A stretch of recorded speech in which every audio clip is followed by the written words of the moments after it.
인류의 역사의 흐름에는 방향과 이 진로,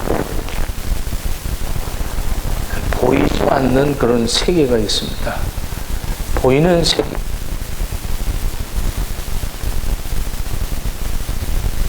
세계가 움직여지는 것은 보이지 않는 힘에 의해서 움직여집니다. 보면 우리가 주목하는 것은 보이는 것이 아니고 보이지 않는 것이니, 보이는 것은 잠깐, 보이지 않는 것은 영원함이라. 바울은 고린도후서 4장 16절에 우리가 낙심하지 아니하노니 패하나 우리 속은 날로 도다, 이렇게 말합니다.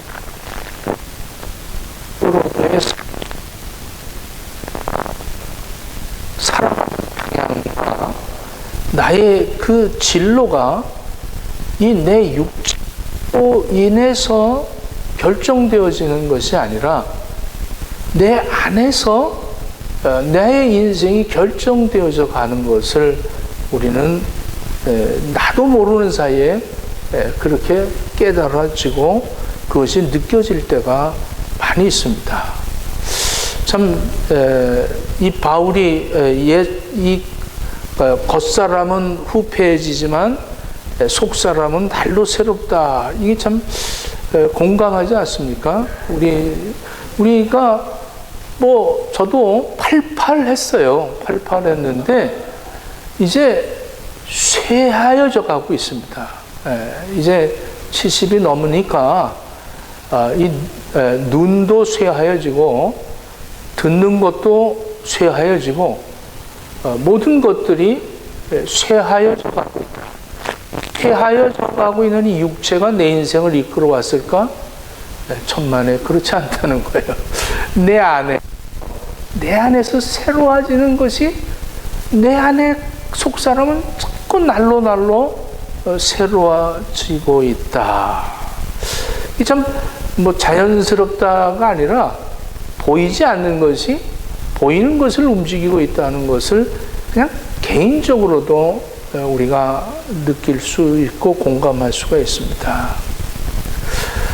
이 바울은 이렇게 노쇠 현상 때문에 또 있지만 자기가 또 병약해, 인생이라는 게 참 험하다 이렇게 생각할 수도 있지만 그런 측면보다는 또 다른 세계가 자기를 움직이고 있다는 거예요.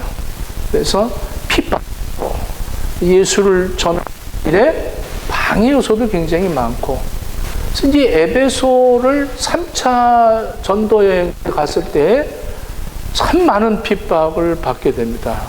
그래서 얼마나 예수를 전하는데 능력이 나타났으면 그 그림자가 지나가면 병자들이 고침을 받았어요. 그래서 사람들이 그 수건을, 바울의 그 쓰던 수건, 그러니까 바울이 왜 수건을 썼을까는 그 안질이 있어서 아마 그걸 닦아내. 그것만 갖다 대도 병자들이 되니까 이 에베소 도성이 굉장히 참 시작을 합니다. 그때 은을 가지고 이 우상을 이렇게 만드는 사람들이 이거 우리가 이거 우상 만들어서 팔아먹어서 이게 장사가 안 된다 이거. 그러니 너를 없애야 되겠다 해서 큰 소동을 일으킬 때 그 바울을 쫓아낸 바울은 그런 것들에 요동하지 않습니다. 보이는 것이 나를 움직이는 것이 아니라 보이지 않는 것이 나를 움직이고 내 삶에 역사한다. 우리의 싸움은 의 싸움이 아니고 사탄과의 싸움이라는 것을 바울이 선포하죠. 우리도 신앙생활하면서 참 세상 것들의 영향을 받아서 보이는 것들에 의해서 내가 감정이 상하고 또 내가 기도하는 것도 참 멈춰질 때, 또 내가 교회 생활하는데도 방해 요소를 받게 되고, 내가 하나님을 위해서 정말로 쓰임을 받고 싶은데 그렇지 못하게 하는 그런 영향들이 없지 않아 있습니다. 그런 것들이 내가 보이는 것에 의해서 움직여진다면 그 사람과 다툼이 생기고 분쟁이 일어나고 그를 미워하게 되고, 그리고 그가 원수시 되어지는 그런 일들이 일어나게 되죠. 그런데 성경에서는 그것이 아니라 이건 영적인 전쟁이라는 거예요. 혈과 육의 싸움이 아니고 이것은 세상을 주관하는 그 사탄의 그 배후에서 저 사람들을 조종하고 저들을 움직이는 그 배후의 세계가 있다는 거예요. 그러니까 보이지 않는 그 힘이 그것을 움직이고 있다. 그러므로 나도 그 보이는 것에 의해서 헛발질하지 않겠다는 거예요. 그래서 그 사람과 싸우지 않겠다는 거예요. 그 사람 발로 차고 막 욕하고 이런 헛수고를 하지 않겠다는 거예요. 그런데 우리는 이렇게 왜 방해, 은수야 막 이러고 싸우려고 그러면 사탄은 헛발질하고 있구나 이렇게 생각을 하는 거예요. 여러분들 보이지 않는 세계에서 나를 조종하고 있구나.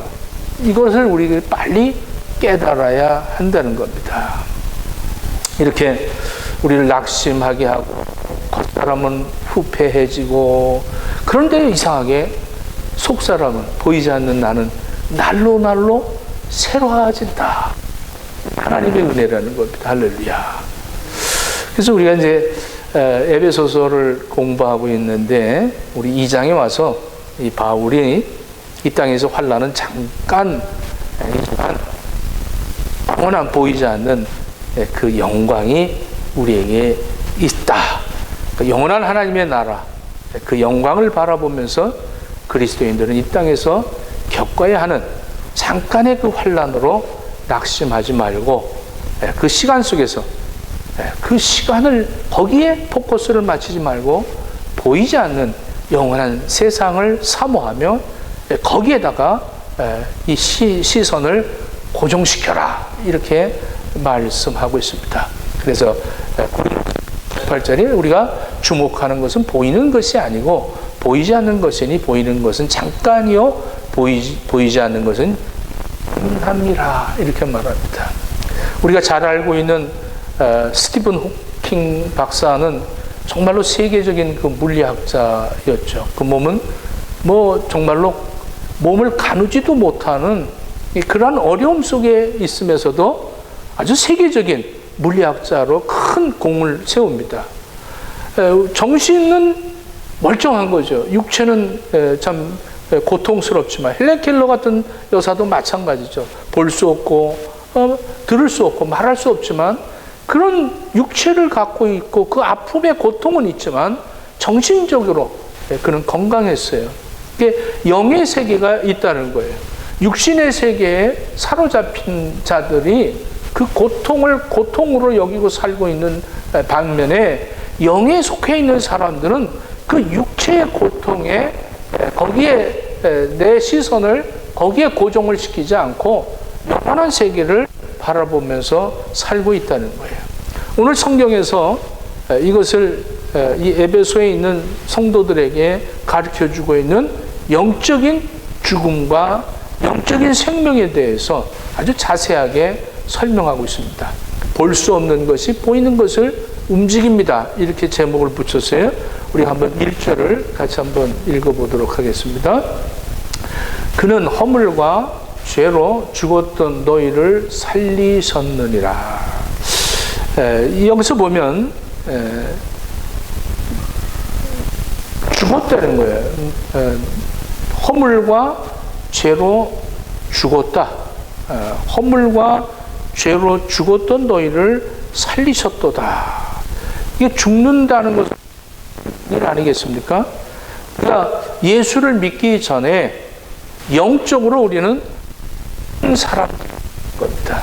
이게 오늘 바울이 에베소 성도들에게 지금 에베소의 그 문화와 문명이 얼마나 우상을 숭배하고 만들어 팔고 귀신들이 이 악한 마귀들이 들끓는 그 도성 에베소 교인들이 얼마나 힘이 있는지 얼마나 신앙생활하는지 벅찼는지 그것을 보이는 세계에 너희 시선을 거기에 두지 말아라 이것을 얘기하는 거죠. 그래서 우리가 생각할 것은 영적인 죽음을 먼저 생각해 봐야 된다. 죽는다. 이것은 우리가 예수 믿기 전에 영적으로 죽은 사람들이었다라는 것을 먼저 깨달으라는 것이죠. 허물은 잘못한 것을 얘기합니다. 죄는 법을 어긴 것을 얘기합니다.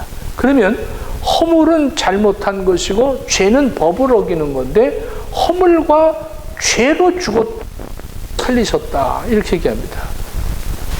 요한복음 3장 18절에 보면 그를 믿는 자는 심판을 받지 아니할 것이요 믿지 아니하는 자는 하나님의 독생자의 이름을 믿지 아니하므로 벌써 심판을 받은 것이니라. 예수님이 이렇게 말씀하십니다. 이미 심판을 그러니까 예수를 믿지 않는 자들은 이미 심판을 받아서 영원한 지옥에 가게 되어 있다는 것이죠. 이것은 무슨 말입니까? 누가복음 15장에서 탕자가 아버지의 품을 떠났을 때 아버지 품을 떠나서 자기의 힘으로 뭔가를 할 수 있다라고 여기죠. 그래서 자기의 그 보이는 것에 의해서 움직이고 있다고 생각을 했습니다. 그러나 허랑방탕하고 같은 것들이 다 없어질 때 친구도 떠나고 모두가 떠나요. 돈이 있을 때는 친구도 돈이 없으니까 친구들이 떠나고 나중에는 돼지를 먹이는 주염 열매를 떴다. 그 사람들 이렇게 참 이런 얘기 하더라고요. 내가 병드니까 내가 망하니까 내 주변의 사람 다 떠나버렸습니다. 이런 이야기들을 참 많이 들어요. 세상은 어떤 능력 위주죠. 세상 사람들은 보이는 것을 위주로 해서 살아가기 때문에 외면당합니다. 능력이 떨어지면 외면당해요. 그래서 외면당하니까 늙어가면서 그게 서글픈 거예요. 이 나이에 여러분들 그렇지 않아요? 공감할 수 있는지 우리 같은 동시대의 사람들인데 공감하지 않습니까? 이렇게 힘이 이제 무능해진다. 그러니까 다 떠나버리더라는 거예요. 그래서 뭐라 그랬어요? 탕자가 하늘을 보면서 아버지의 집에 가면 하인들도 잘 먹고 참 그 마음이 너그러웠던 것 같아요. 하인들을 생각하는 걸 보니까 아들이 아버지한테 가서 하인으로라도 나를 좀 써주십시오 하는 것이 좋지 않겠는가 이러고 깨달음을 갖습니다. 그러니까 아버지 아주 크다는 것을 깨닫게 되죠. 그래서 아버지한테 갔을 때 그 아들을 껴안고 이러잖아요. 누가복음 15장 24절에 내 아들은 죽었다가 다시 살아났으며 이럽니다. 그러니까 나를 떠났을 때는 죽었는데 돌아와서 다시 살아났다는 거야. 할렐루야. 요거를 우리가 잘 알아야 돼요. 그러니까 하나님을 떠나면 죽은 거예요.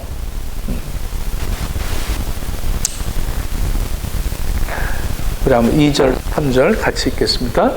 그때 너희는 그 가운데서 행하여 이 세상 풍조를 따르고 공중의 권세 잡은 자를 따랐으니 곧 지금 불순종의 아들들 가운데서 영이라 이렇게 말합니다. 자, 3절을 좀 더 봐주세요. 전에는 우리가 다 그 가운데 육체의 욕심을 따라 지낸 육체와 마음에 원하는 것을 하여 이들과 같이 분노의 자녀였더니 과거죠, 과거. 우리도 본질상 이 본질상 분노의 자녀였다는 거예요. 이렇게 하나님을 떠나 있던 우리들은 이렇게 공중의 권세를 잡은 자들, 불순종의 아들들, 이게 보면 전부 다 이게 본질상 진노의 자녀들이다. 그때가 언제입니까? 그 가운데 행하여 그 가운데가 어떤 때입니까? 허물과 죄 가운데에서 행하였던 법을 어기는 잘못을 하는 허물, 이 안에서 우리가 살았다는 거예요. 이게 세상 풍조라는 거예요. 세상 풍조에 따라서 살았다는 거예요. 세상 사람들이 살아가는 방법을 따라서 살았다는 거예요. 잘 먹고 잘 살기를 위한 거기에 목적을 두고 살았다는 거예요.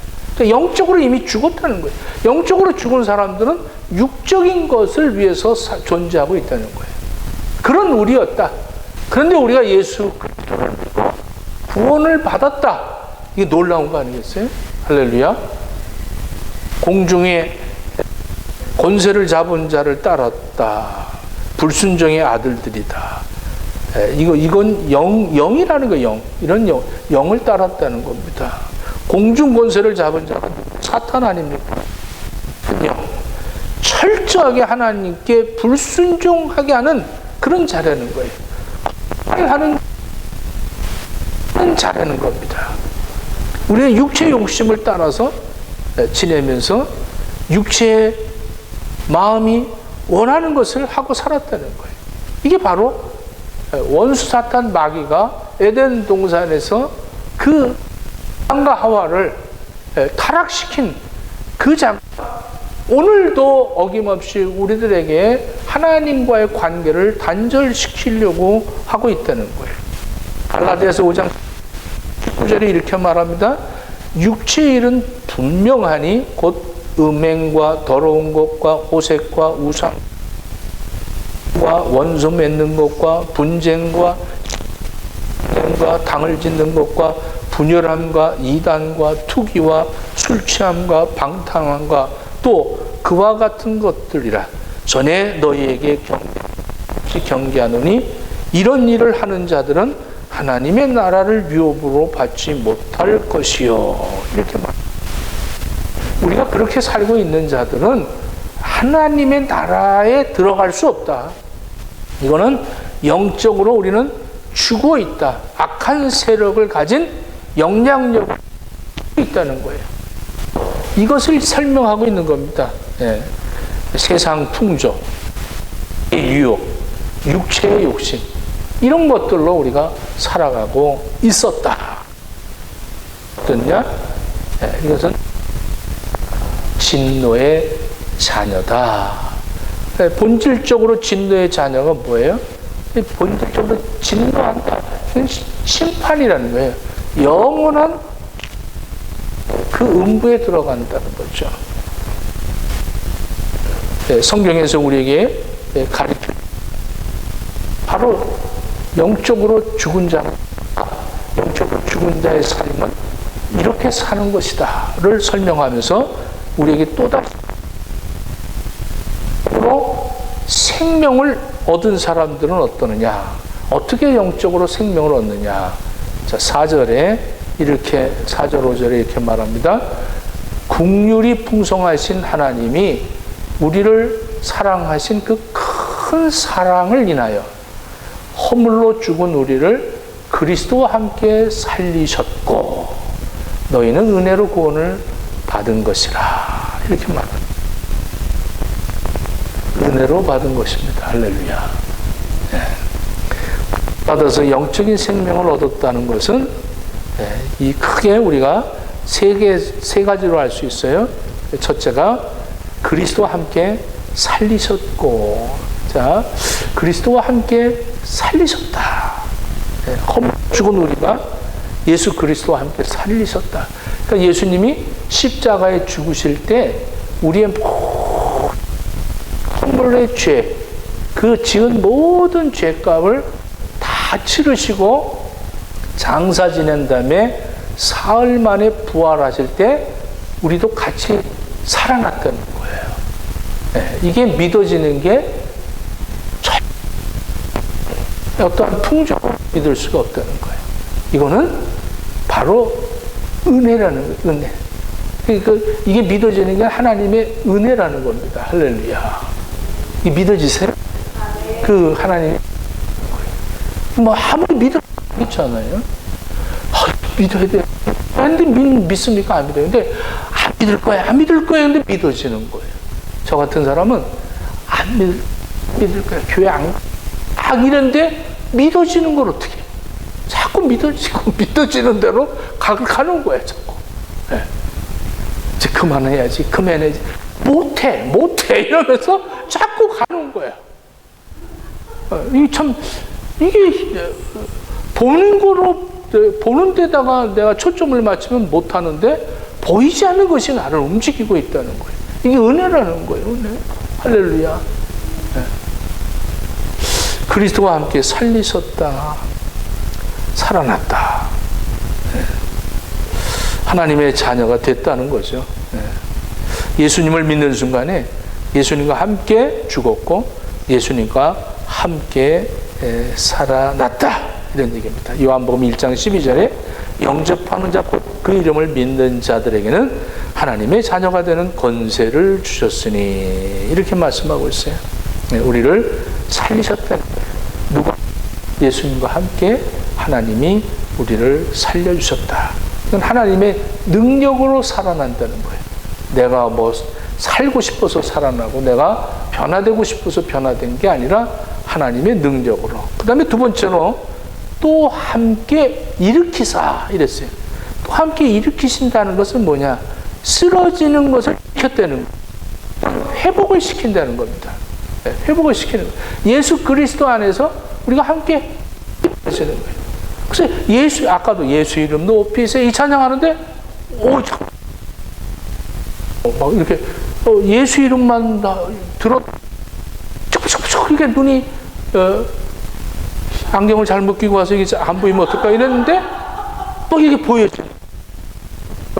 그래서 기도했죠. 모세도 120살까지 눈이 잘 보였다는데 하나님 또 올라가서 안 보여갖고 노래 찬양하다가도 또 안 보여갖고 가사 못 부르는데 또 설교도 망치 못하는 이렇게 걱정을 하는데 이게 뭐 너무 선명하게 잘 보이네요.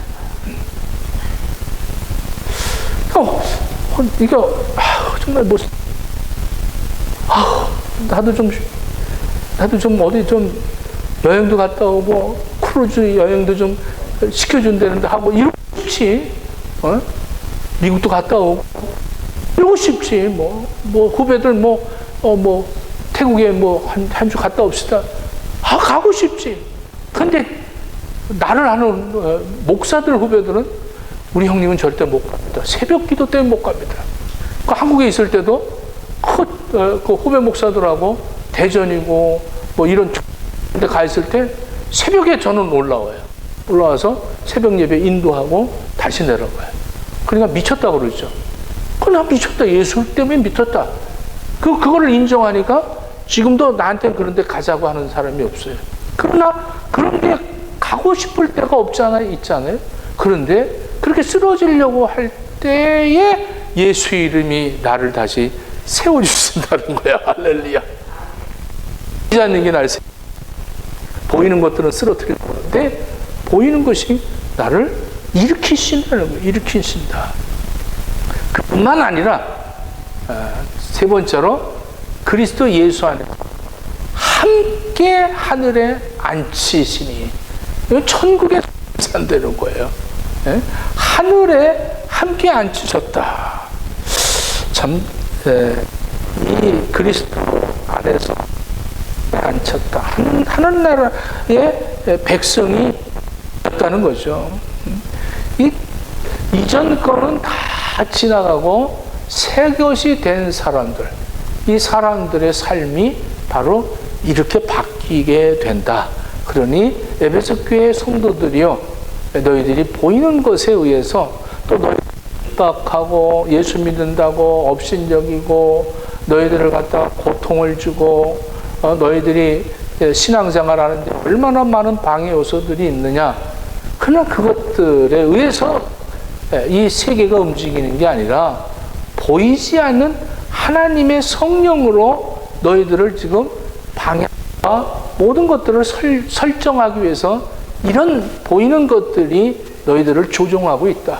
그러니 염려하지 마라. 예수님이 너희들을 않느냐? 예수님이 너희들을 세우시지 않느냐? 예수님이 너희와 함께 하늘나라에 있지 않느냐? 이렇게 말씀하는 거예요.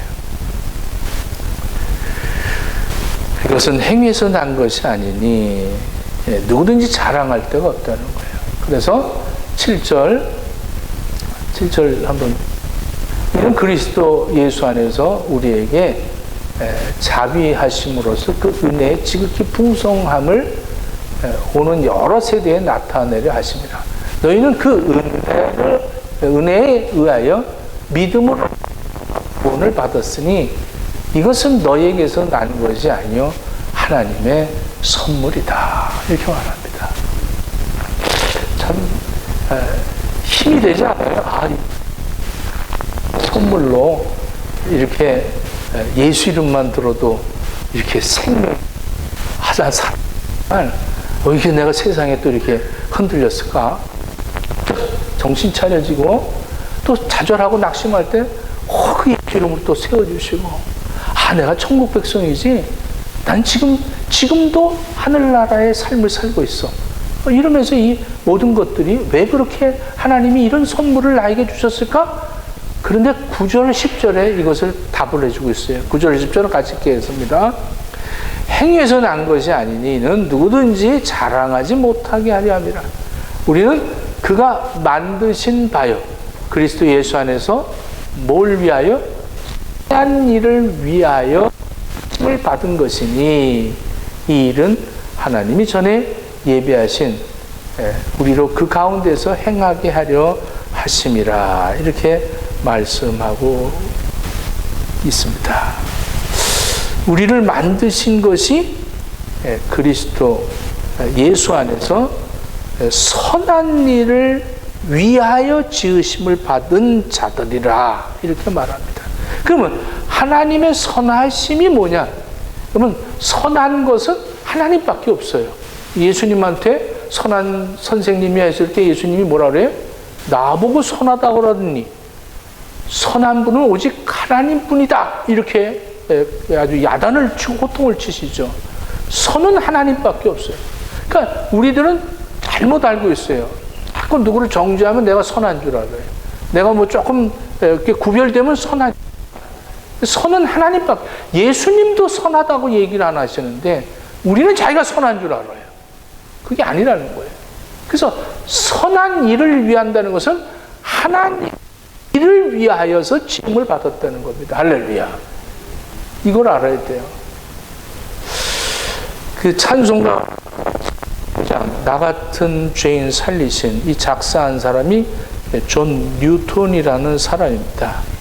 이 사람은 잘 알죠. 노예 상인이었어요. 노예 상인. 그래서 이 배를 타고 아버지와 함께 선원으로 어렸을 때부터 이렇게 그 노예들을 아프리카에서 잡아다가 영국에 팔고 이제 이런 역할을 했었는데 1748년 3월 1일 날 토마스 아킨피스의 그리스도를 본받아라는 그 책을 우연히 접하게 됩니다. 그리고 그 책을 읽은 후에 그가 변화가 됩니다. 그래서 이 그리스도를 본받아, 이거 뭐 지금도 이 책은 뭐 굉장히 유명한 책이죠. 이 책을 안 본 사람이, 신학생들은 안 본 사람들이 없어요. 전부 이걸 보고, 근데 이걸 보고선 변화가 되기 시작을 합니다. 그래서 그 후에 그가 변화되어서 이 찬양 시를 썼어요. 나 같은 죄인 살리신 그 은혜, 그 어메이징 그레이스라는 게 은혜가 아니고는 이게 될 수가 없다. 이게 보이는 것으로 내가 내 인생이 방향이 설정되는 것이 아니다. 이걸 깨달은 것이죠. 그리고 그가 버킹엄에서 16년간을 이제 목회 생활을 합니다. 그리고 27년 동안을 사역을 하죠. 그리고 1779년에 이 찬송시를 씁니다. 나 같은 죄인 살리신 그 은혜 놀라와. 우리 405장 한번 같이 찬양을 하도록 하겠습니다.